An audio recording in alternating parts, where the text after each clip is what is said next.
Hello दोस्तों, स्वागत है आपका मेरी चैनल आत्माओं की बस्ती से।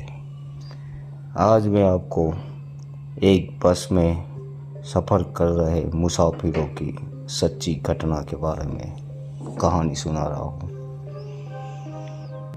कभी कभी वो रात और वो मंजर याद आता है तो मेरा दिल दहल उठता है। आखिर वो क्या था? वो महज मेरा कोई ख्वाब था या हकीकत जिसे मैं आज तक भूल नहीं सका। जब कभी वो वाक्य मेरा सामने आता है तो खौफ के मारे आज भी मेरे रोंगटे खड़े हो जाते हैं। उस रात की सारी घटना मेरी आंखों के सामने एक फिल्म की भांति चलने लगती है। भयानक और अंधेरी रात, ऊपर से सुनसान इलाका, बड़ा सा उजाड़ कमरा, फिर कंडक्टर की लाश का यूं मिलना। न जाने उस रात क्या होने वाला था, लेकिन हम उस रात सच में बच गए। अगर वो ना होता तो शायद हम सब भी उस कंडक्टर के साथ अपनी जान से हाथ धो बैठते। लगभग 20 साल पहले की बात है। मैंने अपने परिवार के साथ जयपुर घूमने का कार्यक्रम बनाया था।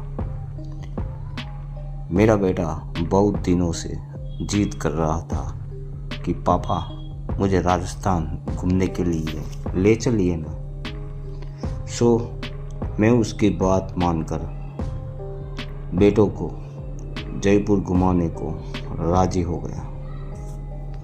मैं, मेरी पत्नी रीमा और मेरा बेटा संयम घर से जयपुर के लिए रवाना हो गए।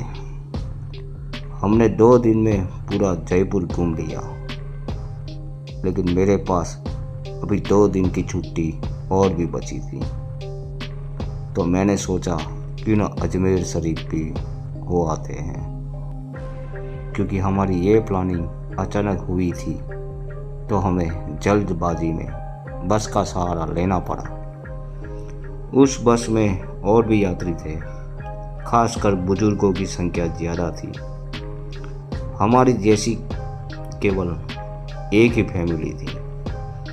बस में यात्री भी कम ही थे क्योंकि बस भी थोड़ा खजाड़ा थी, इसलिए शायद उसमें ज़्यादा यात्री नहीं बैठे होंगे। करीब रात के 8 बजे बस अपने गंतव्य की ओर रवाना हो चली। हम तीनों अपनी अपनी सीटों पर टेक लगाकर बैठ गए। संयम तो सो गया, लेकिन मुझे और रीमा को बीच बीच में हल्की हल्की झपकी सी आ जाती थी। एक तो वीरान और अनजानी जगह, ऊपर से खजाड़ा बस में मुझे अनकंफर्टेबल लग रहा था। ड्राइवर को भी शायद बहुत जल्दी थी गंतव्य तक पहुंचने की, इसलिए वो भी बस को तेज रफ्तार में भगाए चला जा रहा था। अंदर से डर भी लग रहा था कि कहीं वो बस ठोक न दे, क्योंकि अंधेरा घना था। साथ में सुनसान सड़क के किनारे, जिन पर ना कोई घर दिख रहा था, ना ही होटल या ढाबा, और सड़क पर भी इक्का दुक्का वाहन ही दिखाई दे रहे थे। कुछ बुजुर्गों ने ड्राइवर को टोका भी कि बस की रफ्तार जरा धीमी करो। कुछ समय तक तो उसने बस को धीमी रफ्तार में चलाया, लेकिन फिर कुछ देर के बाद उसने फिर से बस की रफ्तार बढ़ा दी। एक बुजुर्ग ने फिर से उस ड्राइवर को टोका कि बस की रफ्तार कम करो, लेकिन मना करने के बावजूद फिर से ड्राइवर ने रफ्तार बढ़ा दी। तब ड्राइवर ने जवाब दिया कि अंकल जी, जो मैं कर रहा हूँ वो बिल्कुल ठीक कर रहा हूँ। मैंने सुना है कि यह इलाका अच्छा नहीं है, बहुत ज़्यादा खतरा है। इस जगह और हम इस इलाके को जल्दी जल्दी पार करके आगे बढ़ जाए उतना ही अच्छा है। ड्राइवर की बात सुनकर सब ने कहा कि चलो ठीक है। बस तेज रफ्तार से आगे बढ़ रही थी कि तभी एक तेज आवाज़ के साथ बस का थोड़ा संतुलन गड़बड़ाया और बस थोड़ी दूर बढ़ी और अब सब लोग घबरा गए कि अचानक यह क्या हुआ। इतना खतरनाक इलाका और बस का रुकना किसी का भी जी डर जाएगा। ड्राइवर ने अपनी टार्च जलाई, बस के नीचे उतरा और उसने देखा कि क्या बात है, बस को आखिर क्या हुआ, वो रुकी क्यों है। कुछ दूर के मुआयने के बाद उसे पता चला कि बस के पीछे के दोनों पहिए पंचर हो चुके हैं और बस में एक्स्ट्रा पहिए भी नहीं है जिससे उसकी मरम्मत हो सके। अब क्या किया जाए, सभी सोच में पड़ गए। रेतीली अनजान जगह, अमावस की गहरी काली रात, जंगली जानवरों का डर और बस का यूं खराब हो जाना, सबके तो जैसे होश ही उड़ गए थे। अब क्या करें, कहाँ जाए और क्या ना करें, किसी को कुछ भी समझ में नहीं आ रहा था। तभी कंडक्टर को थोड़ी दूर एक रोशनी दिखाई दी। उसने सबसे कहा कि देखो वहाँ रोशनी दिखाई दे रही है, हो सकता है कि वहाँ कोई गांव हो, चलो सब वहाँ चलते हैं, शायद रात भर के लिए कोई सुरक्षित जगह मिल जाए। अगर एक कोठरी भी मिल गई तो सब वहाँ एक साथ बैठकर रात तो गुजार ही सकते हैं। सब कंडक्टर की बातों से सहमत हो गए। सब ने अपना अपना सामान उठाया और चल पड़े उस रोशनी की ओर। जैसे ही वो सब उस रोशनी के नज़दीक पहुँचे तो हमें एक बड़ी सी कोठरी दिखाई दी, जिसे देखने से लग रहा था कि वो कोई बहुत पुरानी सराय है जहाँ भूले भटके मुसाफिर रुकते होंगे। सब कोठरी के दरवाजे के बाहर खड़े हो गए। ड्राइवर ने हिम्मत करके दरवाजे की सांकल खटखटाई। एक बहुत ही बुरे व्यक्ति ने दरवाज़ा खोला। उसके सिर पर एक बड़ी सी पगड़ी थी, गले में पुराने जमाने का कोई आभूषण था, कानों में भी कुंडल पहन रखे थे। कुर्ते के ऊपर उन्होंने एक सदरी पहन रखी थी, कमर में धोती, पैरों में पुराने जमाने की ऊंट के चमड़े की बनी मोजड़ी पहन रखी थी और हाथ में एक बड़ा सा लठ ले रखा था। वो और उनका पहनावा बहुत ही अजीब लग रहा था। तभी कंडक्टर ने हिम्मत करके कहा, ताऊसा, बस पंचर हो गई है। हम सबको रात गुजारने के लिए अगर आपकी कोठरी में थोड़ी जगह मिल जाती तो बड़ी मेहरबानी होती आपकी। उस कोठरी के मालिक ने बोला, डरने की ज़रूरत कोई ना है, ये सराय तो मैंने भूले भटके मुसाफिरों की मदद करने के लिए बनाई। मैं चौधरी सुमेर सिंह और माहरी घरवाली दोनों ही मुसाफिरों का ख्याल रखते हैं। आप सब लोग भीतर पधारो, जो हम दोनों से बन पड़ेगा तो आपकी मदद करेंगे। कंडक्टर बोला, बहुत बहुत धन्यवाद ताऊसा, बड़ी मेहरबानी जो इस अनजान जगह में आप हमारी मदद करने को राजी हो गए। चौधरी सुमेर सिंह बोले, इसमें धन्यवाद की क्या बात है, ये तो मारो फर्ज है। मारे को बहुत खुशी हुई जो आप लोग मारे यहाँ पधारे।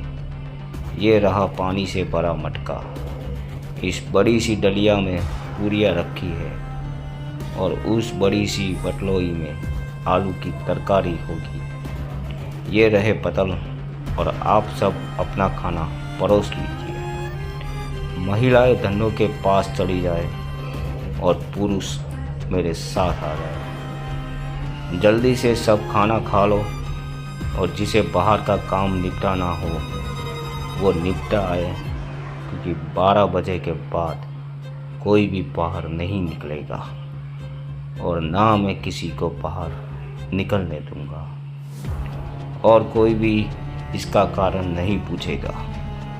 सबके पास अपनी अपनी हाथ घड़ी होगी। समय के अनुसार काम करके सोने के लिए लेट जाओ। ये रहे कंबल, सब बिछा लो। हम सब ने चौधरी सुमेर सिंह की सारी हिदायतों के अनुसार काम किया और कंबल बिछाकर लेट गए। जिनके पास अपने अपने शॉल और चादर थे वे सब ओढ़ कर लेट गए। क्योंकि मेरे पास ओढ़ने वाला बड़ा कंबल था, इसलिए मैंने बेटे को अपने साथ सुला लिया और मेरी पत्नी औरतों के साथ अपना शॉल ओढ़ कर लेट गई। चौधरी जी ने एक बार फिर सबको बाहर ना जाने की हिदायत दी और सबको सोने के लिए कहा। लगभग 12 बजे के बाद न जाने कंडक्टर को क्या सूझी, उसे बीड़ी पीने की तलब लगी और वो बाहर जाने लगा। चौधरी जी ने उसे बहुत रोका, लेकिन वो नहीं रुका।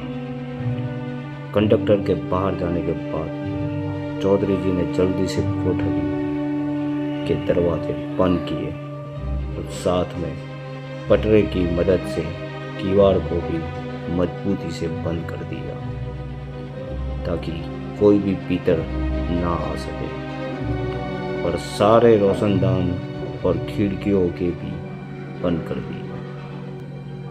कुछ देर के बाद बाहर से बहुत ही बुरी और डरावनी आवाज़ें आने लगी। साथ में कंडक्टर की भी आवाज़ सुनाई दी। वो चिल्ला चिल्ला कर बचाओ बचाओ चिल्ला रहा था। कोठरी के कुछ लोग कंडक्टर की मदद के लिए बाहर जाने लगे, लेकिन चौधरी जी ने उन्हें सब ये कहकर रोक दिया कि अगर सब बाहर गए तो सर्वनाश हो जाएगा। वो शैतान अगर भीतर आ गया तो हम में से कोई भी जिंदा नहीं बचेगा। सब अपनी जान के विषय में सोचकर पीछे हट गए। फिर चौधरी जी ने सबसे कहा कि सब अपनी अपनी जगह पर लेट जाए और उनकी बात मानना हम सबकी मजबूरी थी। हमने सब ने वही किया जो चौधरी जी ने कहा था।